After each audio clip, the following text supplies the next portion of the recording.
Goa Organics వారి skin care, hair care, wellness products కోసం AP, తెలంగాణలో డిస్ట్రిబ్యూటర్లు కావాలను వివరాలకు స్క్రీన్ పైన ఉన్న నెంబర్ కి కాల్ చేయండి. కేరళ రాష్ట్రం నుంచే ఫీవర్ వ్యాధులు పుట్టుకొస్తున్నాయా? కేరళ ఫీవర్ వ్యాధులకు కేంద్ర బిందువుగా మారుతోందా? మన దేశంలో చాలా కొత్త వ్యాధులు, వైరస్లు కేరళలోనే వెలుగు చూస్తున్నాయి అంటే అవునన్న సమాధానాలు వినిపిస్తున్నాయి. ఎందుకంటే ప్రపంచాన్నే గడగడలాడించిన కరోనా వైరస్ వ్యాధి మన దేశంలో తొలిసారిగా కేరళ రాష్ట్రంలోనే బయటపడింది.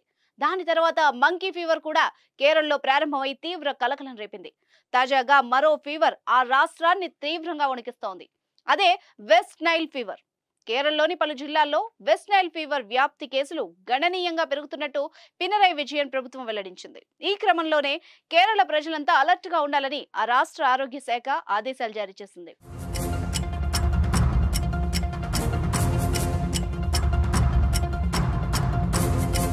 కేరళలోని త్రిశూర్, మలప్పురం, కోజికోడ్ జిల్లాల్లో వెస్ట్ నైల్ ఫీవర్ కేసులు నమోదయ్యాయి. ఈ నేపథ్యంలో అన్ని జిల్లాలు అప్రమత్తంగా ఉండాలని ఆ రాష్ట్ర ప్రభుత్వ ఆరోగ్య శాఖ ఆదేశించింది. వెస్ట్ నైల్ అనేది వైరల్ ఫీవర్. ఇన్ఫెక్షన్ సోకిన క్యూలెక్స్ దోమ ద్వారా మనుషులకు సోకుతుంది. దీనికి ఎటువంటి మందులు, వ్యాక్సిన్ లేదు.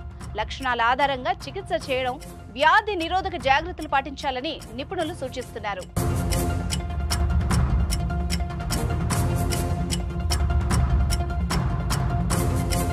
1937లో తొలిసారిగా ఈ వెస్ట్ నైల్ ఫీవర్ వ్యాధిని ఉగాండాలో గుర్తించారు. తర్వాత మన దేశంలోని కేరళలో 2011లో 6 ఏళ్ల బాలుల్లో వెలుగు చూసింది. అయితే ఆ అబ్బాయి 2019లో జ్వరం కారణంగా మృతి చెందాడు.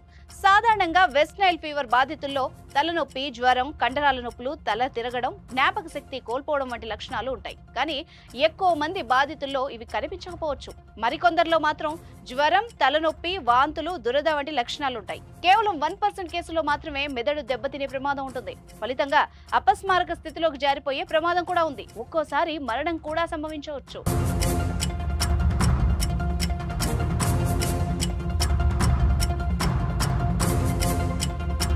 జపనీస్ ఎన్సెఫలైటిస్ వ్యాధితో పోలిస్తే లక్షణాలు ఒకే విధంగా ఉన్నప్పటికీ మరణాల రేటు తక్కువే. ఈ ఫీవర్ వ్యాప్తిలో ఉన్నప్పటికీ ఆందోళన చెందాల్సిన అవసరం లేదని కేరళ ఆరోగ్య శాఖ మంత్రి వీణా జార్జ్ పేర్కొన్నారు. జ్వరం లేదా వెస్ట్ నైల్ ఇన్ఫెక్షన్ కు సంబంధించిన లక్షణాలు కనిపిస్తే మాత్రం తక్షణమే చికిత్స తీసుకోవాలని సూచించారు.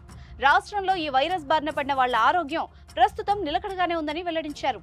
ఫీవర్ వచ్చిందని లైట్ తీసుకోకుండా వెంటనే వైద్యుల్ని సంప్రదించడం ఉత్తమం. ఎందుకంటే ఎక్కడి నుంచి ఏ వైరస్ వ్యాప్తి చెందుతుందో అర్థం కావడం లేదు. వైద్యుల్ని సంప్రదించి తగిన మందులు వాడితే వ్యాధి నయమయ్యే అవకాశం ఉంటుంది. So be careful.